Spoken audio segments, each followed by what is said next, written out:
오늘 우리는 창세기 32장 말씀에 나오는 야곱에 대한 이야기를 우리가 읽었습니다.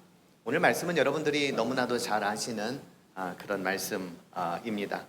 야곱은 창세기 총 50장 가운데에 딱 중간인 25장부터 나옵니다. 25장 탄생부터 시작을 해서 오늘 32장에 이르기까지 7장에 걸쳐서, 물론 이제 그 이후로도 이제 나오기는 합니다만 7장을 우리가 쭉 읽어보면서 야곱에 대해서 어떤 생각이 여러분들은 드셨어요? 참 한마디로 파란만장한 인생을 살았다 하는 그런 생각을 또 우리가 해보게 됩니다. 야곱 자신도 자신의 인생이 그랬다라고 하는 것을 본인도 알았어요. 나중에 이제 요셉으로 인해서 또 바로 이집트의 바로 황제를 만나러 갔었을 때 이제 그가 또 그렇게 이야기를 했죠. 험악한 세월을 보냈다. 야곱 자신도 자신의 인생을 돌아보건대 험악한 세월을 보냈다라고 스스로를 평가를 했습니다. 험악한 세월을 보낸 데에는 태생적으로 본인이 가지고 있는 성격도 그렇고 또 특징 때문이기도 하겠지만 또 스스로 자초한 일도 많이 있습니다. 그리고 어머니 되시는 리브가가 형보다 동생을 또 편애한 탓도 또 한몫했습니다. 그리고 야곱의 이름에 담긴 뜻처럼 누군가의 발 뒤꿈치를 잡아야만 했고 끌어당겨야만 했고 그리고 내가 먼저 가야만 했고 또 내가 이겨야만 했었던 그런 삶이 얼마나 피곤했을까 하는 생각도 해보게 되고요. 또 남을 속이고 기만하고 또 그럼으로써 무언가를 빼앗는 그 삶이 행복했을까 하는 그런 생각도 또 해보게 되죠. 뛰는 놈 위에 나는 놈이 있고 또 나는 놈 위에 붙어가는 놈이 있다, 뭐 이런 이야기도 있기도 하는데, 자기와 비슷한 성향을 가졌던 외삼촌을 만나면서도 참 이런 사람이 다 있나 싶을 정도로 야곱은 20년을 또 그렇게 보내야만 했고 또 결국에는 고향으로 떠나는 스토리가 우리가 이제 성경을 읽으면서 아는 그런 스토리입니다. 어느 시인이 이런 표현을 했습니다. 사람인 나는 내가 까마득하고 가도 닿을 수 없는 타향살이라고 이렇게 표현을 한 바가 있습니다. 인생이 무르익고 성숙해져야 되는데 항상 보면은 까마득합니다. 까마득하고 그리고 늘 타향살이를 하는 것과 같은 정처 없이 살아가는 것이 또 우리의 인생이라면 야곱 역시도 그러한 삶을 살지 않았나, 우리가 성경을 통해서 그런 모습을 보게 됩니다.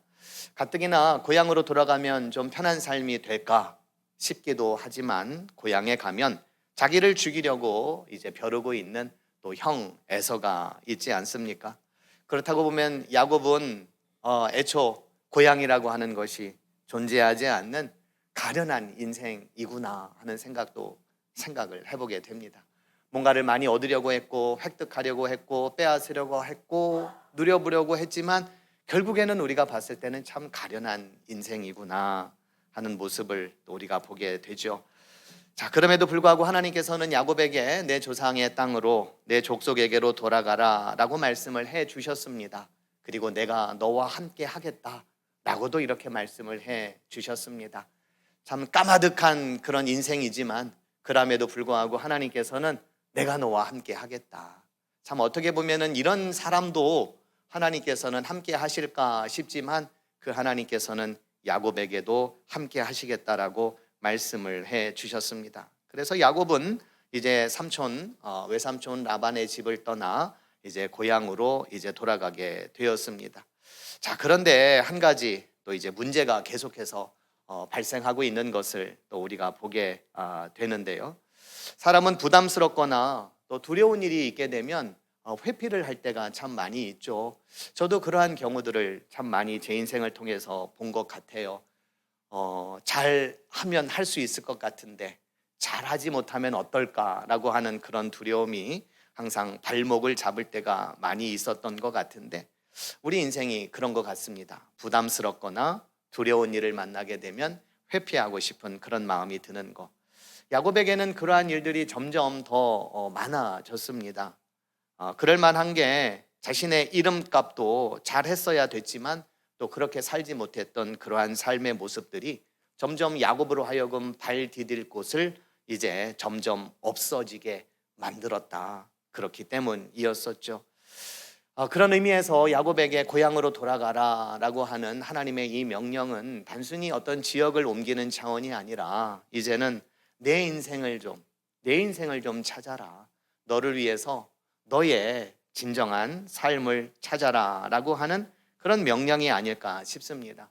일찍이 아브라함을 부르신 하나님께서는 레카 하시면서 너 자신을 위해 가라라고 이렇게 말씀하지 않았습니까? 야곱에게도 너의 진정한 삶과 너의 진정한 인생을 위해 이제는 고향으로 돌아가라라고 하나님께서는 말씀을 해 주셨습니다. 그러면서 야곱이 어디로 가든 하나님께서는 함께 해 주시겠다고도 약속해 주셨습니다. 오늘 우리와 함께 하시는 하나님도 우리로 하여금 우리 자신을 찾기를 원하십니다. 우리 공동체로 하여금 우리 공동체의 본연의 모습을 찾기를 원하십니다. 그런데 문제는 야곱이 가지고 있었던 그 두려움이 우리 가운데에 또한 있다라고 하는 겁니다. 야곱이 극복해야 할 형 에서의 그 두려움이 우리 가운데에도 있다면 그 두려움이 무엇인지를 우리가 직시하고 그 두려움을 넘어 우리 자신을 찾고 우리 공동체의 본연의 모습을 찾아 나설 수 있는 그런 저와 여러분들이 되기를 간절히 축복드립니다. 여러분 잘 아시는 백범 김구 선생께서 이런 말을 하신 적이 있습니다. 내 힘으로 할 수 없는 일에 도전하지 않으면 내 힘으로 갈 수 없는 곳에 이를 수 없다. 그러면서 나를 넘어서야 이곳을 떠나고 나를 이겨내야 그곳에 이른다라고 말을 했습니다. 야곱은 자신의 힘으로 할 수 없는 일을 도전해야만 했습니다. 그리고 자기가 넘어서야 할 것을 틀림없이 넘어야만 하는 그러한 숙제 가운데에 있었습니다. 그런데 문제는 오늘 본문 32절 7절에 보면 야곱이 심히 두렵고 답답하였다라고 말씀을 하고 있습니다. 넘어서고 싶으나 극복하고 싶으나 야곱이 심히 두렵고 답답하였다. 두려운 마음이 그 가운데에 있었다라고 하는 거예요. 그러다 보니까 어떠한 결정을 함에 있어서 좀 겁장이와 같은 그러한 태도를 야곱은 보여주었습니다. 에서를 만나는 장면에 있어서도 조금 중요하지 않은 사람들을 맨 앞에 보내고 그 다음에 중요한 사람을 그 뒤에 포진하고 그리고 자기는 맨 뒤에서 목숨만을 어떻게 부지하려고 하는 그러한 모습을 우리가 보게 되죠. 야곱은 여전히 당당하지 못했고 그리고 여전히 그 이름의 한계를 넘어서지 못한 그런 사람이었습니다. 그러함에도 하나님께서는 두려워하고 있는 야곱에게 용기의 말씀을 주셨습니다. 내가 반드시 내게 은혜를 베풀어 내 씨로 바다에 셀 수 없는 모래와 같이 많게 하겠다. 하나님은 두려움 가운데에 있는 사람들에게 말씀으로 용기를 주시는 그런 분이십니다. 하나님은 두려움을 넘어설 수 있도록 우리로 하여금 포기하거나 또 외면하도록 놔두시지 않는 그러한 분이십니다. 그 두려움과 직면하게 하시고 또 극복할 수 있도록 도와주시는 분, 그분이 바로 우리의 하나님이십니다. 성경에 보면 많은 말씀들이 나오지만 그 가운데에 두려워하지 말라라고 하는 말씀이 참 많이 나옵니다. 두려워하지 말라. 그만큼 우리의 인생은 두려움으로 가득한 인생이라고 하는 것과 또 이 세상은 우리 인생들에게 두려움을 참 많이 불러일으키게 하는 그러한 삶이다라고 하는 겁니다. 그러나 태초에 천지를 창조하신 하나님, 그리고 죽음을 넘어 부활의 새 창조를 이루신 예수님께서는 분명하게 말씀하셨습니다. 두려워하지 말라. 두려워하지 말라. 내가 너와 함께 하겠다. 이 믿음으로 살아가시는 여러분들이 되기를 축복드립니다. 에서에 대한 두려움, 그리고 하나님의 약속에 대한 희망, 어떻게 보면 이 각각 반절씩 가지고 있었던 야곱이 야복강에 이르렀습니다. 그리고 자신의 모든 가족과 소유를 먼저 보내고 이제 혼자 남게 되었습니다. 그때 야곱은 어떤 사람과 날이 새도록 씨름을 하였다라고 성경은 말씀을 하고 있습니다. 이 사람의 정체에 대해서 28절에 보면 하나님이거나 혹은 신적인 존재와 같은 그러한 분으로 이제 설명하고 있습니다. 호세아에 보면 호세아 선지자도 야곱 이야기를 해요. 그러면서 이 야곱이 씨름한 당사자를 천사다라고 이렇게 언급을 하고 있습니다. 천사와 겨루어서 이긴 사람이 야곱이었다라는 설명이었습니다. 반면에 21세기의 영성가 가운데에 유명한 영성가인 안셀름 그린이라고 하는 그런 분이 있는데요.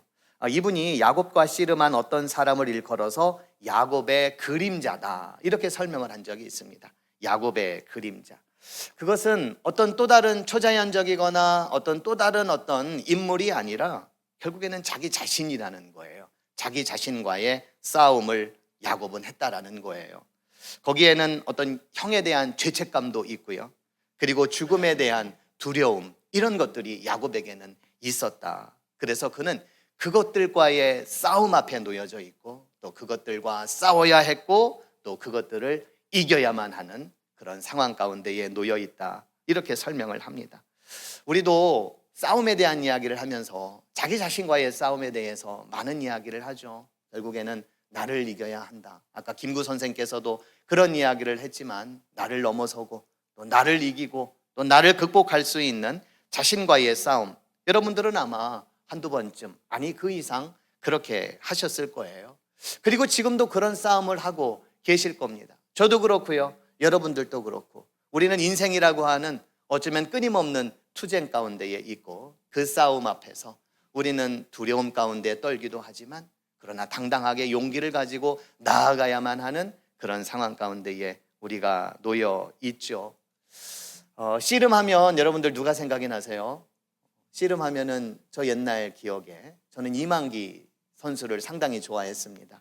그리고 이만기 선수와 항상 이렇게 키 큰 싸움을 벌였던 이봉걸 선수도 생각이 납니다. 오랜만에 듣는 이름이시죠.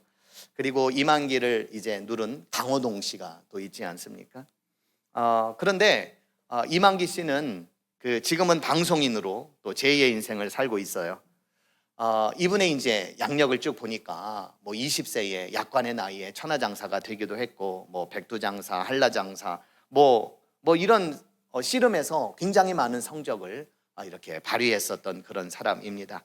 그런데 이분은 지금에는 이제 방송 일도 하고 교수로도 활동도 하고 사회복지 홍보대사로도 활동하기도 하고 또 언젠가는 정치도 하려고 했다가 또 고배를 마신 적도 있습니다. 씨름 선수가 참 여러 가지 방면에 있어서 참 굉장한 씨름을 하고 있고 또 그 씨름을 이렇게 좀 당당하게 맞서서 참 잘하고 있구나 하는 그런 생각을 해보게 되는데 이분의 정신세계가 어떤가 한번 생각이 들어가지고 이분에 대한 인터뷰가 어디에 있었나 이제 싶었는데 한 2년 전에 한 인터뷰가 있었습니다. 그 인터뷰에서 이제 기자가 이런 질문을 했어요. 왜 이렇게 씨름 지키기에 열심이냐라고 이렇게 물었더니 이분이 이렇게 이야기를 한 겁니다. 씨름이 사라지면 안 되니까요. 소중한 문화유산인 씨름이 우리 때에서 끊겨서야 되겠습니까? 제가 아니면 누가 하겠습니까? 제가 60대에 이루고 싶은 꿈은 씨름이 우리나라 사람들에게 천년만년 사랑받을 기틀을 마련하는 것입니다. 다시 한번 비상할 기회를 후배들에게 만들어주는 것입니다. 라고 이렇게 이야기를 했다는 거예요. 씨름판에 있어서도 이 씨름을 한평생 한 사람조차도 이 씨름이 정말 결코 끊어져서는 안 되는 대대손손 이어져야 할 그런 거다라고 하는 어떤 씨름에 대한 어떤 열정과 그 마음을 또 우리가 읽어 내려갈 수가 있는데요. 그러면서 이만기 씨가 구수한 경상도 사투리로 이렇게 또 말을 했습니다. 제가 그 사투리를 흉내를 내보면 이런 거예요. 씨름은 삼세판 아입니까? 한번 지더라도 다음 기회가 있다는 점에서 인생과 꼭 닮았지에 노력 없이 실패 없이 단번에 되는 건 없습니다. 실패했다고 포기하지 말고 정신 단디 차리고 준비해서 한 번 더 부딪혀 보입시다. 다음 판에선 이길 수 있다 아닙니까? 라고 이야기를 했다고 합니다. 씨름 선수들도 믿음이 아니지만 자기 자신에 대한 이 믿음과 또 이 열정이 얼마나 대단한가 하는 것을 우리가 생각해 볼 수가 있습니다. 야곱과 어떤 사람과의 씨름, 물론 여기서 말하는 씨름은 우리나라의 전통 그런 씨름은 아닙니다. 아마도 그레코 로마형의 레슬링과 같은 그러한 씨름이었을 거예요. 이 씨름은 날이 새도록 이어졌습니다. 그리고 마침내 야곱이 이긴 것으로 나옵니다. 역시 야곱답다라는 생각이 드는 그런 대목입니다. 그러나 야곱도 큰 상처를 입었습니다. 그의 허벅지 관절이 어긋나게 되었습니다. 그런데 그것은 영광의 상처였습니다. 영광의 상처.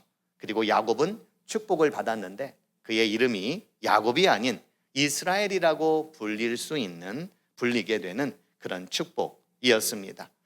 이것은 이 장면을 우리가 연상해 보면 옛적 황제들이나 또 장군들이 그 칼을 어깨에다가 대면서 이제 너를 무엇으로 임명한다라고 하는 그러한 모습이 연상이 됩니다. 그런데 야곱에게는 황제나 장군이 아니라 그 이상의 존재인 신적 존재, 말하자면 하나님이나 신적 존재로부터 새로운 이름을 수여받았다라고 하는 겁니다. 내 이름은 이제 이스라엘이라 명하노라.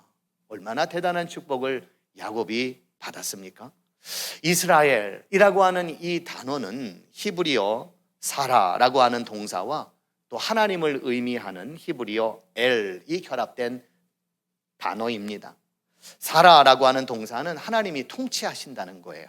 그리고 하나님이 치유하신다. 그리고 하나님이 심판하신다. 이런 의미를 가지고 있는 동사입니다. 물론 엘은 하나님을 의미하고요.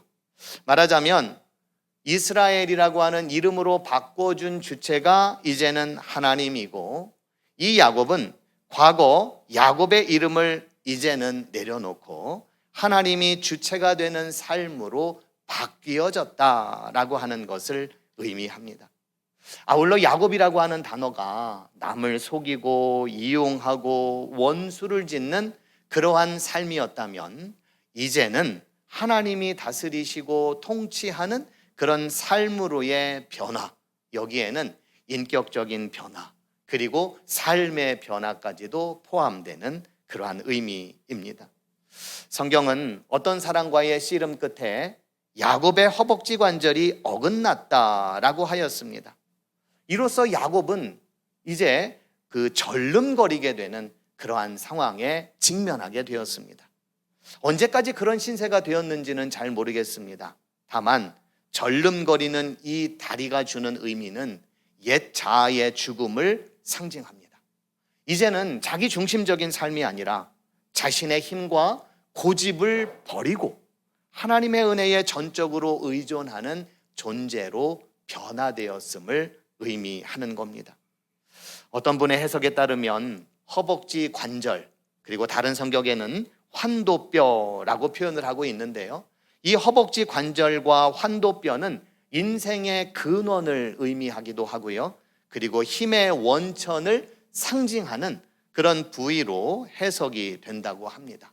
그런데 인생의 근원이고 힘의 원천을 상징하는 부위가 어긋났다라고 하는 것은 인생의 근원과 힘의 근원이 사람이 아니라 하나님이심을 깨달은 순간이다 라고 이렇게 해석을 합니다.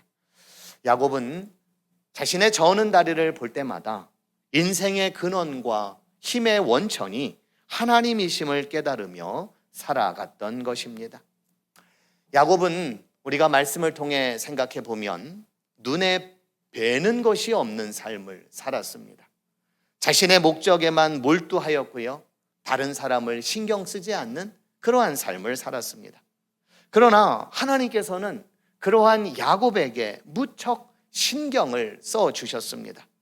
하늘을 지붕 삼고 땅을 자리 삼고 돌을 베개로 삼았던 브엘세바에서 하나님은 야곱을 만나 주셨습니다. 삼촌 라반의 집에서 갈등하며 어찌할 바를 몰라 고민하고 있을 때에 하나님은 그와 함께 할 것이니 고향으로 돌아가라 라고 하며 그의 갈 길을 인도해 주셨습니다. 또한 삼촌 집에 있는 동안 재물로 인하여 야곱이 해를 당할 수 있었음에도 불구하고 하나님께서는 20년 동안 야곱을 지켜주셨습니다.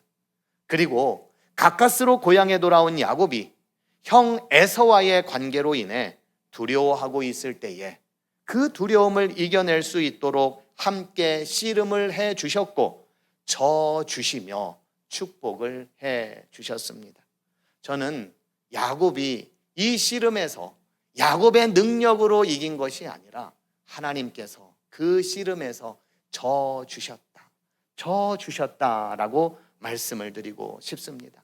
그러면서 그에게 용기를 주고 축복의 메시지를 주었는데 너는 이제 야곱이 아니라 이스라엘이다 라고 하는 축복이었습니다. 야곱은 그제서야 비로소 하나님을 볼 수 있었습니다.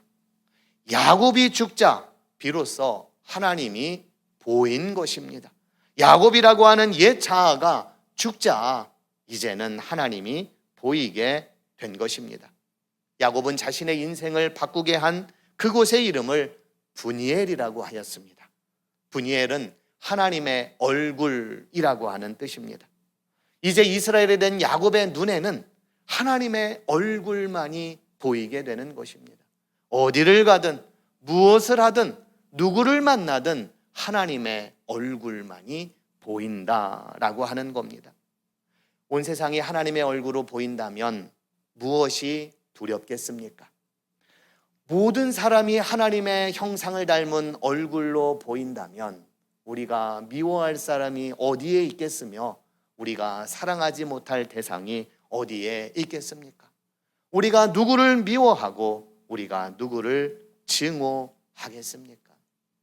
오늘 선교위원회로 이번 주에 있을 선교위원회 헌신 예배를 놓고 우리가 함께 예배를 드리고 기도를 하는데 우리가 선교를 한다는 것은 우리가 어떠한 마음을 가지고 나아가야 하겠습니까? 하나님을 볼 수 있는 그 눈, 우리가 누군가를 보든 우리가 어떠한 상황을 보든 우리가 어디에 있든 우리가 하나님을 볼 수 있는 그 눈을 가지고 살아갈 때에 하나님의 선교가 우리를 통하여 더욱더 이루어지고 확장되는 줄로 믿습니다.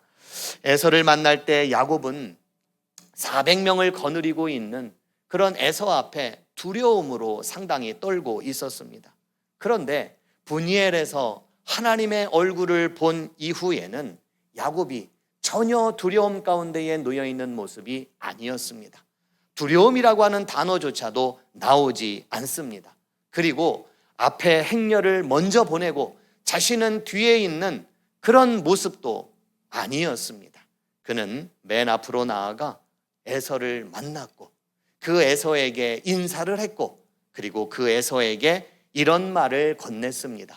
내가 형님의 얼굴을 배운 즉 하나님의 얼굴을 본 것 같습니다. 야곱의 눈에는 이제는 모든 것이 하나님의 얼굴로만 보였던 것입니다. 바라기는 저와 여러분들의 눈도 하나님을 보는 눈이 될 수 있기를 간절히 축복드립니다. 주님을 보게 하시고 주님을 보는 그 눈으로 사람을 보고 형제를 보고 가족을 보고 우리의 이웃을 보고 우리의 선교지를 보고 이 세상을 바라볼 수 있는 저와 여러분들이 되기를 간절히 축원드립니다. 오늘 말씀을 정리합니다. 오늘 말씀을 통하여 우리 자신을 찾기를 원하시는 그러한 하나님의 마음을 우리가 헤아릴 수 있기를 소원합니다. 인생의 근원이 되시고 힘의 원천이 되시는 하나님 안에서 새로워지는 인생이 되기를 또한 축복드립니다. 야곱이 이스라엘이 되어 하나님의 주체가 되는 삶을 살게 되었던 것처럼 하나님이 주도적으로 우리를 이끌어 가시고 하나님이 주체적으로 우리를 인도하시는 그러한 삶이 될 수 있기를 간절히 축복드립니다. 무엇보다도 간절하게 하나님을 찾고 또 간절하게 하나님을 구하고 간절하게 하나님의 역사를 씨름하듯 우리가 간절하게 나아감으로써 하나님께서 우리를 통하여 더 이루기를 원하시는 귀한 역사들을 아름답게 이루어가는 저와 여러분들이 되기를 주님의 이름으로 축원드립니다.